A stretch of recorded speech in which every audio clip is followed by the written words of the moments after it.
Let's tour the official residence of Sir Ahmadu Bello as the former premier of northern Nigeria until the time of his death. So this house is a marbled house and was built and designed by the white men for the premier of the northern region. He was a descendant of Usman Dan Fodio, the founder of Sokoto Caliphate. He was a teacher. He also served as a minister of works and the premier of the northern region. He died in January the 15th, 1966 at the age of 55. What do you know about Sir Ahmadu Bello? So this is what his dining area looks like, and this is his tea set. Can you see his spoons, his tea kettles? This was recovered after his house was burnt. Do you know that he also tried to plant kola nut in northern Nigeria? And these are some of the fruits from the tree. This is his dining area.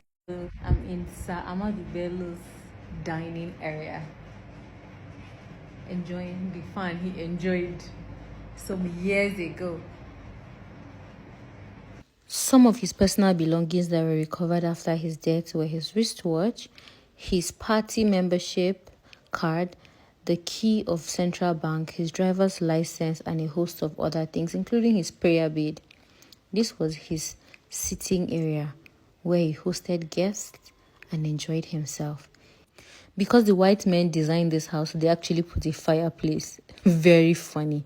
You could also see pictures of his 3 wives and his significance of staff of office as a Sardona, the pictures of his 3 daughters. 2 of them are dead. 1 is still surviving. I think Lubabatu is the one that is still alive.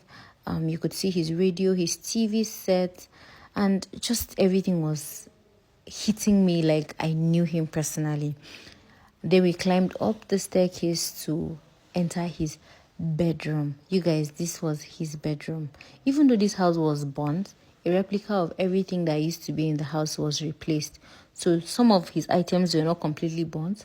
Some were recovered from his wife's place, because his wife's quarters was located behind his house. Now this was his walk-in closet where you could see his turban, some of his clothes as well. He was actually a very huge man.